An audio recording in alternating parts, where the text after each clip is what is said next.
खाटू श्याम जी की कथा। महाभारत काल में गदाधारी वीर बर्बरीक नाम का एक योद्धा था। वह भीम का पुत्र और घटोत्कच का पुत्र था। बर्बरीक बचपन से ही बहुत पराक्रमी और वीर था। उसने भगवान शिव से 3 अमोघ बाण प्राप्त किए थे और इसलिए उसे 3 बाणधारी बर्बरीक कहा जाता था। बर्बरीक ने प्रतिज्ञा ली थी कि वह सदैव हारने वाले पक्ष का ही साथ देगा।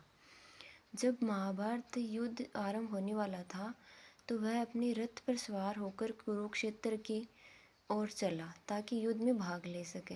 रास्ते में भगवान श्री कृष्ण ने एक ब्राह्मण के वेश में बर्बरीक को रोका और पूछा, हे वीर, तुम किसकी ओर से युद्ध में भाग लोगे? बर्बरीक ने उत्तर दिया, मैं उस पक्ष का साथ दूंगा जो युद्ध में हारता हुआ दिखेगा।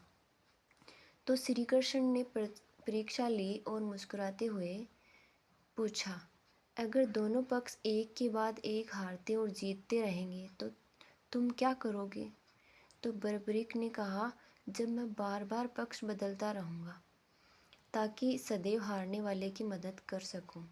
श्री कृष्ण समझ गए कि इस प्रतिज्ञा के कारण बर्बरीक के 3 तीरों से पूरा युद्ध नष्ट हो जाएगा, क्योंकि वह अकेला ही दोनों पक्षों को विनाश की ओर ले जाएगा।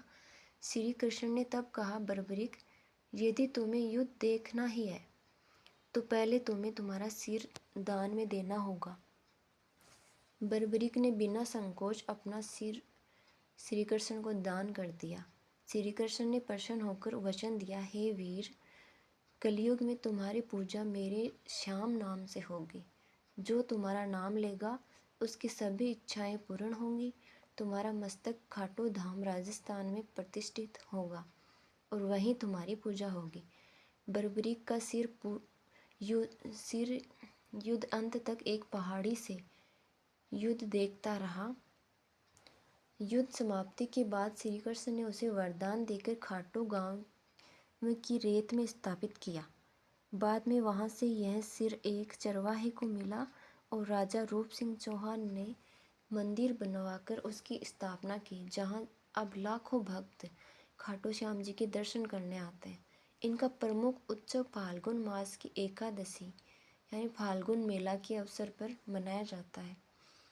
खाटू श्याम जी की कथा हमें यह सिखाती है कि भक्ति, त्याग और सत्यनिष्ठा से ईश्वर प्रसन्न होते हैं। बर्बरीक ने अपना सिर देकर यह सिद्ध किया है कि सच्चा वीर वही है जो धर्म की रक्षा के लिए अपना सर्वस्व अर्पित कर दे।